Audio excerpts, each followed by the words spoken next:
오늘 말씀은 하나님께서 소돔성을 멸망시키려고 하셨습니다. 죄를 많이 지었거든요.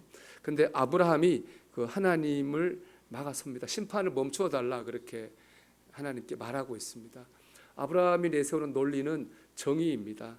23절 말씀 보면 아브라함이 가까이 나가 이르되 주께서 의인을 악인과 함께 멸하려 하시나이까 그랬습니다.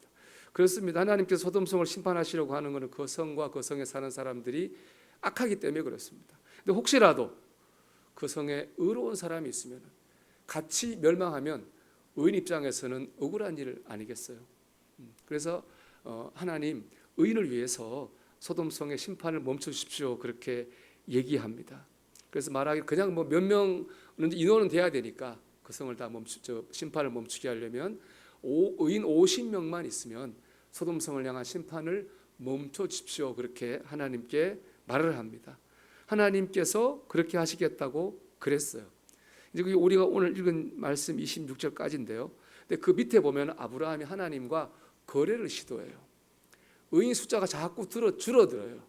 의인 45명만 있으면, 의인 40명만 있으면, 의인 30명만 있으면, 의인 20명만 있으면 결국에 몇 명까지 내려가느냐?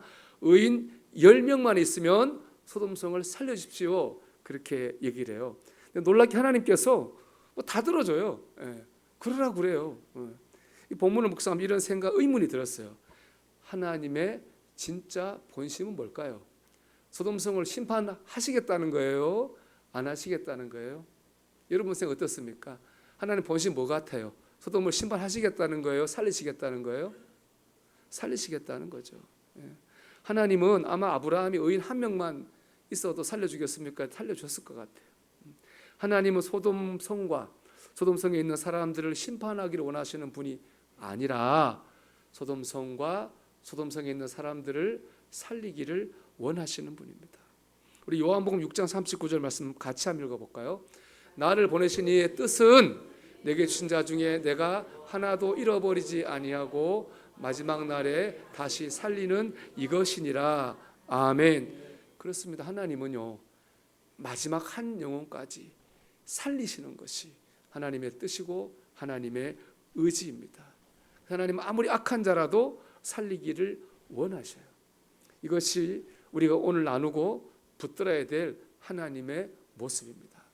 지난 한 주간에 여러분이 드렸던 맥주감사헌금 봉투 제가 매일 기도한다고 여러분에게 말씀드렸잖아요. 그래서 서재 책상에 놓고 새벽기도 마치고 매일 그 봉투를 붙들고 기도했습니다. 기도 제목이 있는 분은 기도 제목으로 기도하고 기도 제목이 없는 분은 이제 이름을 붙들고 제가 기도 드렸거든요. 근데 기도 제목 중 이런 기도 제목이 눈에 들어왔습니다. 하나님과의 관계를 회복하게 해주세요. 그런 기도가 눈에 들어왔습니다. 하나님과의 뜨거운 관계를 회복하고 풍성한 은혜의 삶을 사는 것, 이건 뭐 그리스도인이라면 누구든지 모두가 다 소망한 일입니다.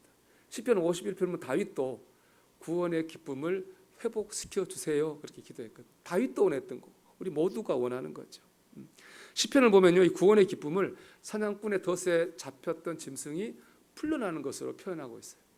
짐승이 사냥꾼의 덫에 잡히면 꼼짝 못하죠. 자기 힘으로 덫을 풀 수 없어요. 그냥 기다리다가 죽을 때 기다리다 죽는 거 다예요. 그런데 누가 와서 그 덫을 풀고 짐승을 풀어준 거예요. 여러분이 그 덫에 걸린 짐승이라고 생각해 보세요. 얼마나 즐겁겠어요. 얼마나 기쁘겠어요. 죽었다 산 거죠. 그게 바로 구원의 기쁨입니다. 여러분 한번 물어볼까요? 여러분 최근 6개월 아니 1년까지 한번 늘려보세요. 그 안에 여러분이 구원의 기쁨을 누려보신 적이 있습니까? 이 구원의 기쁨을 맛보신 적이 있습니까? 하나님은 우리가 이 구원의 기쁨을 누리며 맛보며 살기를 원하십니다. 은혜를 풍성히 누리며 살기를 원하셔요. 그러면 자, 이게 주제죠. 우리가 어떻게 하면 구원의 기쁨을 누리고 살까요? 주님과의 관계를 회복할 수 있을까요? 은혜가 풍성한 삶을 살 수 있을까요? 이게 오늘의 주제고 답은 하나입니다. 그건 바로 나를 향한 하나님의 사랑을 믿는 거예요. 은혜를 믿는 거예요. 여러분 착각하지 말아야 될 게 있어요. 내가 이렇게 달라지면 은혜가 회복되겠지. 내가 어떻게 노력하면 하나님과의 관계가 회복되겠지. 착각이에요. 천만의 말씀. 만만의 콩떡이에요. 내가 뭘 해서 될 일이 아니에요. 하나님과의 관계를 회복하고 은혜가 풍성한 삶을 살려면 내가 뭘 하는 게 아니라 하나님께서 내게 주신 그 무엇을 내가 받아들이고 믿고 붙잡아야 됩니다. 그게 신앙생활입니다. 저는 천목회에서 장애인들을 섬겼습니다.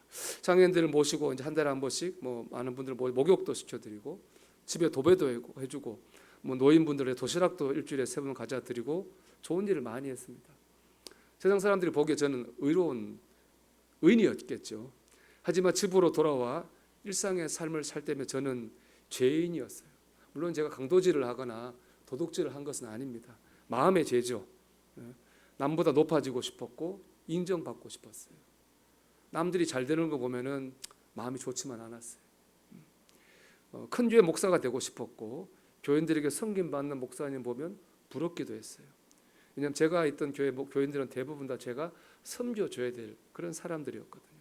겉으로 표현 안 했지만은 때로는 교인들이 부담스럽게 느껴질 때도 있었고 나는 언제쯤 좀 이렇게 섬김받는 그런 목회를 해볼 수 있을까라는 생각을 한 적도 있었습니다. 참 그런 생각을 하며 사는 제가 싫었습니다. 제가 그러려고 목사가 된 것은 아니지 않습니까?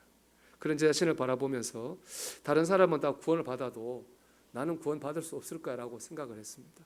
왜냐하면 같은 죄라도 모르고 짓는 죄는 좀 용서받을 수 있지만은 알고 짓는 죄는 용서 못 받잖아요.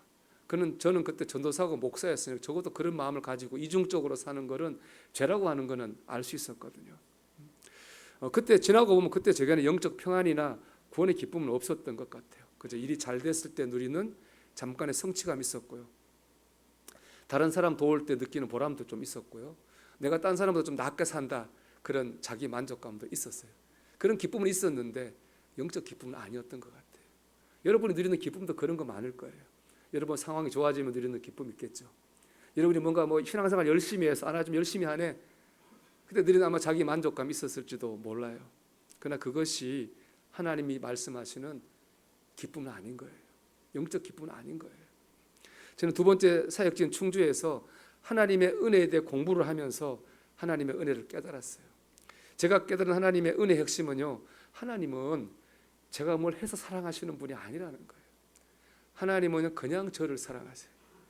제가 어떤 모양 한심하게 살든 어떻게 살아도 하나님은 그냥 저를 사랑하세요.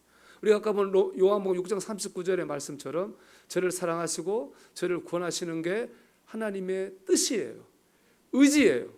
그 뜻과 의지가 너무 강해서 세상 어떤 것도 나를 사랑하시고 나를 구원한 하나님의 뜻과 의지를 막을 수가 없어요. 이 뜻과 하나님의 사랑과 뜻과 의지를 받아들이니까요, 구원의 기쁨이 진짜 주체할 수 없이 몰려오더라고요.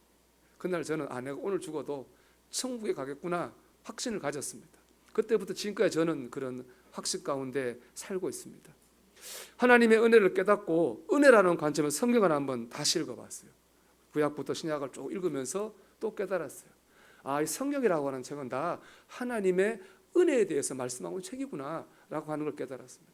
성경 은혜라고 하는 말이 제일 처음 나오는 것은 창세기 6장 8절입니다. 한번 볼까요, 여러분? 그러나 노아는 여호와께 은혜를 입었더라 이렇게 말하고 있거든요. 그리고 6장 9절을 보면 노아에도 이렇게 말하고 있습니다. 노아는 의인이요 당세에 완전한 자라 그 하나님과 동행하였으며 말합니다. 노아는 의인이고요 완전한 사람이었다고 그래요. 그래서 그 결과겠지만은 홍수 심판으로 모두가 다 죽을 때 노아와 노아의 가족들은 구원을 받았습니다.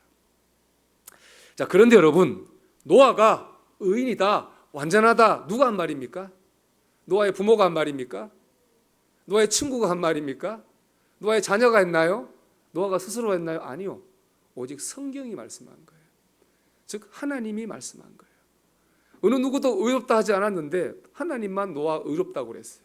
여러분, 노아는 의로운 사람일까요? 노아 완전한 사람일까요? 그렇지 않아요. 창세기 9장에 보면요, 노아가 술에 취해가지고 아들들 앞에서 술 주정을 합니다. 노아가 술을 참 좋아했어요. 술을 좋아하는 것은 그런데 술 버릇이 아주 안 좋아요. 술만 먹으면 아무 데서 옷을 다 벗어요. 여러분 그런 사람 봤어요? 잘 못 보죠? 이상한 사람이에요. 술만 먹으면 옷을 다 벗어요. 이것 때문에 그의 막내 아들이 하나님께 저주를 받았어요. 여러분, 주사 때문에 아들이 저주를 받게 한 아버지가 완전합니까? 의인인가요? 아니죠. 근데 하나님께서는 그를 노아를 의인이라고 하셨고요, 완전하다고 하셨고 자격이 없는 그를 구원해 주셨습니다. 이 사건을 이해할 수 없는 이 사건을 한마디로 6장 8절 이렇게 정리하잖아요. 노아가 하나님께 은혜를 입었더라. 은혜는요, 사랑받을 자격 없는 사람을 사랑하는 게 은혜예요. 구원받을 자격 없는 사람을 구원하는 게 은혜죠. 노아는 진짜 의롭고 완전한 게 아니라 은혜로 구원을 받은 거예요. 좀 더 올라가 볼까요? 창세기 보면요, 은혜라 3장을 보면 은혜란 말은 안 나오는데 하나님의 놀라운 은혜가 기록된 말씀이 있어요. 창세기 3장 15절 한번 읽어볼까요? 내가 너로 여자와 원수가 되게 하고 내 후손도 여자의 후손과 원수가 되게 하리니 여자의 후손은 내 머리를 상하게 할 것이요 너는 그의 발꿈치를 상하게 할 것이니라. 여기 내가는 하나님이고요, 너는 사탄이에요. 아담과 하와가요, 사탄의 유혹에 빠져가지고 선악과를 먹었어요. 하나님을 배신했어요. 하나님께 죄를 지었거든요. 바로 그 뒤에 하나님이 사탄을 불러서 한 말이에요. 이 보면 뒤에 보면 내 후손이라고, 사단이겠죠. 여자의 후손이라고 했습니다. 여자의 후손은 누구냐? 바로 예수님을 말하는 거예요. 즉 사단과 예수님이 원수가 된 거예요, 그날부터. 그리고 여자의 후손은 뭡니까? 예수님은 사단의 머리를 상하게 할 거예요. 사단은 예수님의 발꿈치를 상하게 할 거예요. 여러분, 어느 게 치명적인 상처예요? 발꿈치 상하는 거예요? 머리 상하는 거예요? 머리 상하는 거죠. 이건 바로 십자가 사건을 의미하는 거예요. 예수님께서 십자가에서 고난받다가 죽으셨잖아요. 그런데요, 아무 일도 없는 듯이 3일 뒤에 부활하셨어요. 발꿈치를 상한 거예요. 그런데 예수님은 십자가 사건을 통해서 사단의 가장 강력한 무기인 죽음의 권세를 정복하셨어요. 무력화시키셨어요. 치명적 상처를 입히시고 우리를 구원하셨습니다. 이 창세기 3장에 십자가 복음이 예언되어 있어요. 그래서 우리가 이 3장 15절을 원시 복음이라고 하거든요. 자, 중요한 건 뭐냐? 시점이에요. 여러분, 아담과 하와가 이 십자가 구원에 대해 말을 들을 때 뭐 잘한 일이 있습니까? 뭘 잘해서 하나님께 칭찬받을 만한 때 이 말씀을 들었나요? 아니죠. 하나님을 배신했습니다. 하나님 말씀 어겼습니다. 하나님 앞에 가슴에 빗줄을 꽂고 죄를 지었습니다. 죽어야 될 죄인이었다고요. 그럴 때 하나님께서는 아담과 하와 오셔가지고 구원의 복음에 대해서 말씀해 주셨습니다. 은혜죠. 은혜입니다. 마지막으로 하나만 더 말씀드리면요, 구약 성경을 보면은 역사 회고에 대한 말씀이 많이 있어요. 뭐 여러 성경에 이스라엘 백성들이 지난날 역사를 회고해요. 역사 회고의 말씀을 보면요, 공통점인 게 하나 있어요. 이스라엘 백성이 이렇게 잘해서 하나님 축복하셨다, 이런 거 하나도 없어요. 전부 다 어떤 건지 아세요? 이스라엘 백성이 불순종했어요. 이스라엘 백성이 불평했어요. 이스라엘 백성이 원망했어요. 이스라엘 하나님 배신했어요. 그런데 하나님께서는 그들을 용서하시고 그들과 함께 하시고 그들을 인도하셨다. 이게 이스라엘 역사의 회고예요. 이스라엘 백성 은혜로 산 거죠. 이스라엘 백성도 우리도 다 하나님의 은혜로 여기까지 왔습니다. 우리가 예배당에 앉아 있는 거 뭐 태어나기를 거룩하게 태어나서 앉아 있나요? 우리가 뭐 누구보다 탁월한 도덕성이 있나요? 아니잖아요. 하나님의 은혜입니다. 우리도 하나님을 배신하고 불순종했습니다. 실망시키고 범죄했습니다. 심지어 하나님을 버리고 떠난 적도 있었습니다. 그러나 하나님께서는 우리를 용서하시고 우리와 함께 하시고 우리를 여기까지 인도해 주셨습니다. 은혜죠. 이 사랑, 여러분, 이 은혜를 믿으면 구원을 받는 거예요. 자, 에베소 2장 8절 말씀 우리 한번 같이 읽어볼까요? 너희는 그 은혜에 의하여 믿음으로 말미암아 구원을 받았으니. 중요한 단어 세 개죠. 은혜, 믿음, 구원. 이 나를 향한 하나님의 사랑, 이 은혜를 믿으면요, 내가 구원을 받는 거예요. 이 구원은 단지 천국에 가는 교리적 구원이 아닙니다. 우리의 삶의 실제적인 모든 문제에서 글자 그대로 구원을 받는 거예요. 창세기 우리 찬송가 305장을 쓴 존 뉴턴은요, 노예 상인 아버지 밑에서 노예 상인으로 자랐습니다. 바다에서 풍랑 만났는데 하나님께 살려주세요. 풍랑 멈추면 교회 갈게요. 그게 빌미가 돼서 교회 갔어요. 교회 가보니까 기쁨은커녕 오히려 죄책감에 눌렸습니다. 그것도 그럴 수밖에 없었던 게 존 뉴턴이 나쁜 짓을 너무 많이 했어요. 예를 들면 존 뉴턴 폴리라고 하는 사랑하는 여인이 있었거든요. 있었음에도 불구하고 흑인 노예를 강간했어요. 근데 그걸 조금도 죄라고 생각하지 않았어요.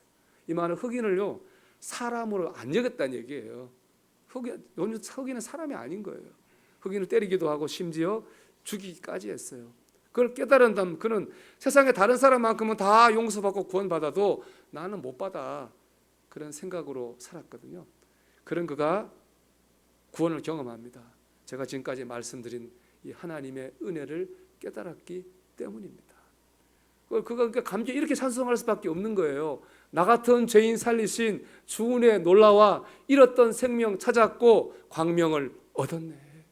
그렇게 찬송할 수밖에 없는 거죠. 그는 이후로 일생을 노예 해방과 흑인들의 인권을 위해 희생하고 헌신했습니다. 자, 여러분 중요한 건 순서를 혼동하면 안 되는 거예요.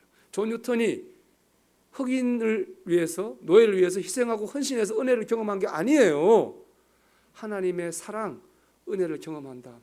그가 희생하고 헌신하는 사람으로 달라진 거죠. 이게 중요한 거예요. 우리가 은혜를 회복하기 위해서 뭘 하겠어요, 여러분? 믿음을 회복하기 위해 뭘 하겠어요? 제가 얘기했잖아요. 우리가 뭘 하는 게 아니라 하나님 내게 계신 그 무엇을 믿는 거라고요. 우리가 뭘 하겠어요? 우리가 할 수 있는 건요, 존 뉴턴이 그랬던 것처럼 나 같은 죄인 살리신 주 은혜 놀라와 하나님이 내게 하신 일을 믿어요. 믿는 거예요. 그 은혜가요 구원받을 수 없는 죄인을 구원한다고요. 달라질 수 없는 악인을 변화시키는 겁니다. 말씀드린 것처럼 저는 하나님의 은혜를 공부하다가 하나님의 은혜를 깨달았습니다. 제가 공부했던 하나님의 은혜라는 책을 쓴 분은 K 아드라고 하는 여성분이에요. 이분은 평범한 여자예요. 그냥 평범한 여성으로 사랑하는 남편 너무 사랑해 결혼했다고. 그런데 이 남편이 외도를 했어요. 그리고 여자를 버렸습니다. 이혼을 당한 거죠. 그 당시에 미국 보수적인 문화였다고 합니다. 그렇게 이런 여자가 이렇게 이혼을 당하면 굉장히 수치스럽게 여겼다고 그래요. 남편의 배신, 수치감, 주변 사람들의 시선, 그녀의 인생은 비참해질 대로 비참해졌습니다. 정신분열 증세를 2번 보였고요. 자살 시도를 3번 했어요. 그런 아픔을 겪었거든요. 그러던 중에 깨달은 거예요. 아, 나는 참 연약하고 무력하구나 하는 걸 깨달았어요. 그 다음 하나님의 말씀을 읽기 시작했어요. 하나님의 말씀을 통해 가지고 깨달은 거예요. 아, 하나님은 여전히 나를 사랑하시는구나. 하나님은 나를 포기하지 않고 붙들고 계시는구나. 그 은혜를 통해서 일어났다고요. 이렇게 말했습니다. 나는 하나님의 은혜 없이는 살 수 없는 존재라는 것을 철저히 깨달았습니다. 그분은 나의 가장 부끄러운 과거까지도 덮으시고 새롭게 하셨습니다. 이 하나님의 은혜를 깨달을 때 케이아드는 모든 수치와 상처와 괴로움을 딛고 일어났습니다. 그뿐 아니죠. 새로운 삶을 살았잖아요. 세계적인 여성인데도 평신도거든요. 그분은 또 세계적인 성경 교사가 됐어요. 저도 그분이 쓴 책으로 하나님의 은혜를 깨달았잖아요. 여러분, 은혜를 받으면 수치와 상처에서 나음을 얻습니다. 은혜를 받으면 무너진 삶이 다시 세워집니다. 은혜를 받으면 미움과 원망의 감옥에서 풀려납니다. 은혜를 받으면 구원을 받습니다. 내가 할 일은 뭐예요? 이 은혜를 믿는 거예요. 사랑하는 사람에게 은혜를 전하는 겁니다. 마태복음 17장 14절 이하에 보면 한 사람이 귀신 들린 아들을 데리고 예수님께 와요. 예수님 제자들에게 와요. 그리고 고쳐달라 그래요. 제자들은 예수님 하는 걸 봤거든요. 어떻게 하는지. 그대로 했어요. 예수님께서 그대로 했는데 귀신이 안 떠나가는 거예요. 이 사람이 나중에 예수님께 가서 이제 자신의 아들의 귀신을 쫓아내죠. 제자들이 예수님께 물어요. 예수님, 우리가 예수님하고 똑같이 했습니다. 다른 거 하나 없습니다. 예수님 하신 그대로 했는데 왜 예수님은 귀신을 쫓아냈는데 우리는 못했습니까? 라고 질문했다고요. 그때 예수님이 이렇게 답을 하셨어요. 마태복음 11장 20절입니다. 이르시되 너희 믿음이 작은 까닭이니라. 진실로 너희에게 이르노니 만일 너희에게 믿음이 겨자씨 한 알만큼만 있어도 이 산을 명하여 여기서 저기로 옮겨지라 하면 옮겨질 것이요 또 너희가 못할 것이 없으리라 그랬습니다. 믿어야 되는 거예요. 뭘 믿는 거예요? 은혜죠. 날 향한 하나님의 사랑, 어떤 상황에도 변하지 않는 그 사랑을 믿어야 됩니다. 여러분, 무엇이 우리의 힘과 능력입니까? 그 하나님의 은혜를 믿는 게 저와 여러분의 능력입니다. 이걸 믿지 않는 한 우리 하는 모든 건 다 흉내입니다. 예배하는 일, 기도하는 일, 찬양하는 일, 봉사하면 다 맞습니다. 하나님 날 사랑하시지. 그걸 믿지 않고 하는 모든 것은 흉내에 불과해요. 거기에는요 능력이 없어요. 그렇게 신앙생활 하면요 신앙이 침체될 수밖에 없는 거예요. 아무리 예배를 드려도요 믿음이 식을 수밖에 없다고요. 하나님의 은혜를 믿어야 됩니다. 제자들이 주님께 이렇게 기도해요. 주여 우리에게 믿음을 더해 주세요. 이것이 저와 여러분의 기도가 되기 원합니다. 주님 우리에게 믿음을 주셔서 이 하나님의 은혜, 자격 없는 나를 사랑하시고 자격 없는 나를 구원하신 은혜를 믿게 해주세요. 여러분 하나님의 은혜로 모든 문제를 해결받고 모든 어려움을 이기고 모든 상황에서 기쁨이 충만하고 능력이 충만한 삶을 사시기를 주님의 이름으로 축원합니다.